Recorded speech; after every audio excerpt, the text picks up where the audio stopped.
4 करोड़ से ज्यादा पक्के घर बनाकर गरीबों को दिए हैं। अब हम 3 करोड़ नए घर बनाने का काम कर रहे हैं। जब तक हर गरीब को पक्का घर नहीं मिल जाता, मोदी रुकने या थमने वाला नहीं है। पिछड़े को प्राथमिकता, गरीब की सेवा, यही मोदी का लक्ष्य है। साथियों, आज सर एम विश्वेश्वरैया जी की याद में हम इंजीनियर्स डे मनाते हैं। विकसित भारत, विकसित बिहार के निर्माण में इंजीनियर्स की बहुत बड़ी भूमिका है। मैं देश के सभी इंजीनियर्स को आज के दिन की बहुत बहुत बधाई देता हूं, अपनी शुभकामनाएं देता हूं। इंजीनियर्स का परिश्रम, उनका कौशल आज के इस कार्यक्रम में भी दिख रहा है। पूर्णिया एयरपोर्ट की टर्मिनल बिल्डिंग रिकॉर्ड 5 महीने से भी कम समय में बनाई गई है। आज इस टर्मिनल का लोकार्पण हुआ है।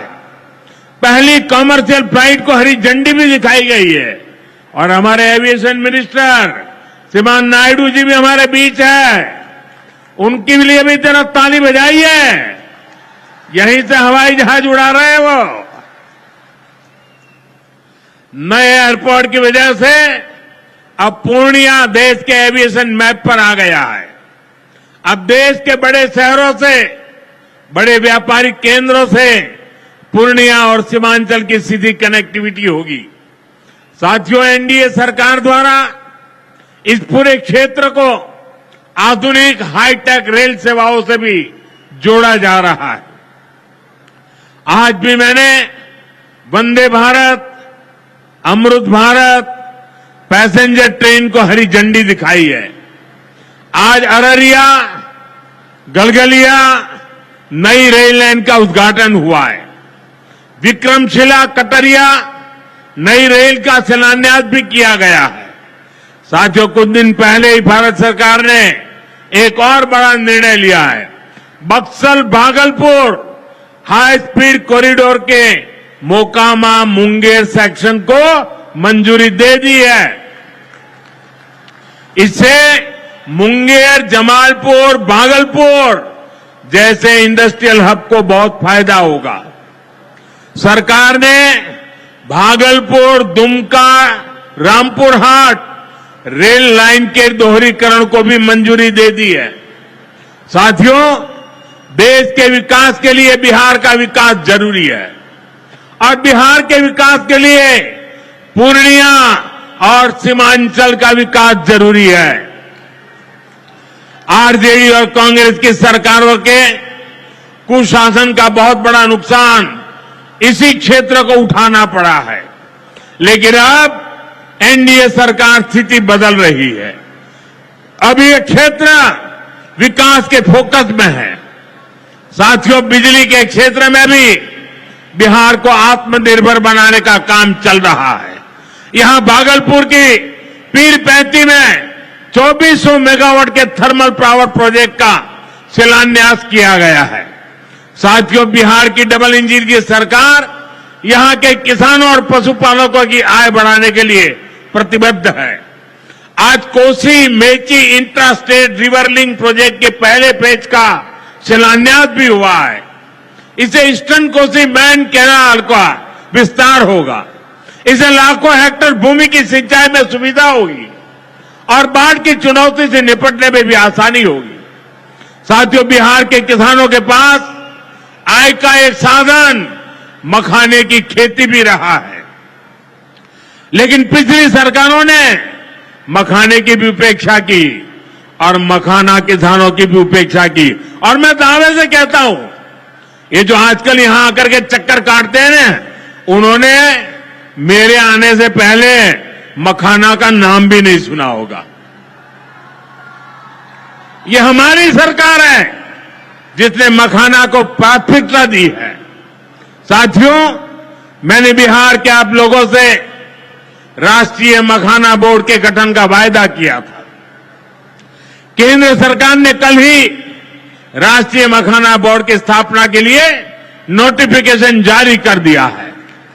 मखाना किसानों को मखाने की अच्छी कीमत मिले, टेक्नोलॉजी का इस्तेमाल बढ़ाया जाएगा।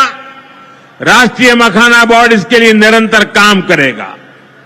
मखाना सेक्टर के विकास के लिए हमारी सरकार ने करीब 550 करोड़ रुपए की योजना को मंजूर किया है। साथियों, बिहार के विकास की ये गति, बिहार की ये प्रगति कुछ लोगों को रास नहीं आ रही है। जिन लोगों ने दशकों तक बिहार का शोषण किया, इस मिट्टी को धोखा दिया, आज वो ये मानने को तैयारी नहीं कि बिहार भी नए कीर्तिमान बना सकता है। आप देखिए, बिहार के हर क्षेत्र में हजारों करोड़ रुपए के डेवलपमेंट प्रोजेक्ट पर काम चल रहा है। बिहार के राजगीर में हॉकी का एशिया कप जैसा बड़ा आयोजन हुआ। ओटा सिमरिया पुल जैसे ऐतिहासिक निर्माण कार्य बिहार में हुए। Made in Bihar rail engine Africa तक एक्सपोर्ट होकर जा रहा है।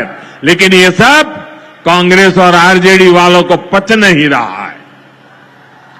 बिहार जब भी आगे बढ़ता है, ये लोग बिहार का अपमान करने में जुट जाते हैं। अभी आपने देखा होगा, आरजेडी की सहयोगी कांग्रेस पार्टी सोशल मीडिया पर बिहार की तुलना बीड़ी से कर रही है।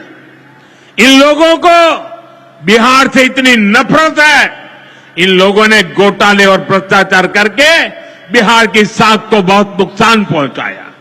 अब बिहार को विकास करते देखकर कांग्रेस आरजेडी ने फिर बिहार को बदनाम करने की ठान ली है।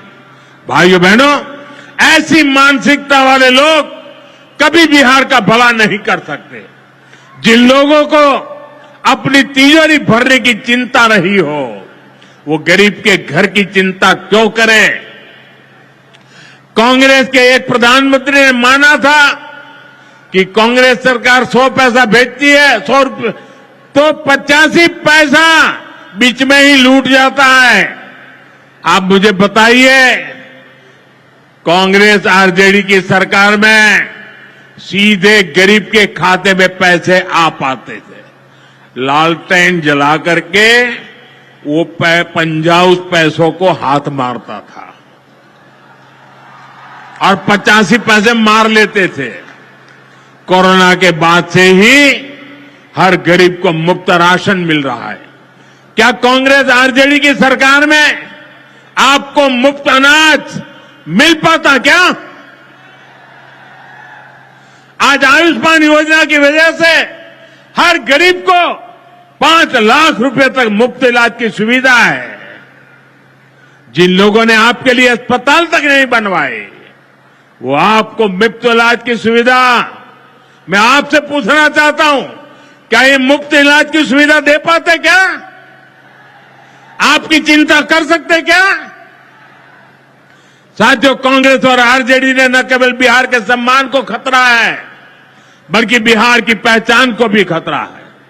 आज सीमांचल और पूर्वी भारत में घुसपैठियों के कारण डेमोग्राफी का कितना बड़ा संकट खड़ा हो चुका है। बिहार, बंगाल, असम, कई राज्यों के लोग अपनी बहनों बेटियों की सुरक्षा को लेकर चिंतित है। इसलिए ही मैंने लाल किले से के डेमोग्राफी मिशन की घोषणा की है। लेकिन वोट बैंक का स्वार्थ देखिए, कांग्रेस, आरजेडी और उसके इकोसिस्टम के लोग घुसपैठियों की वकालत करने में जुटे हैं।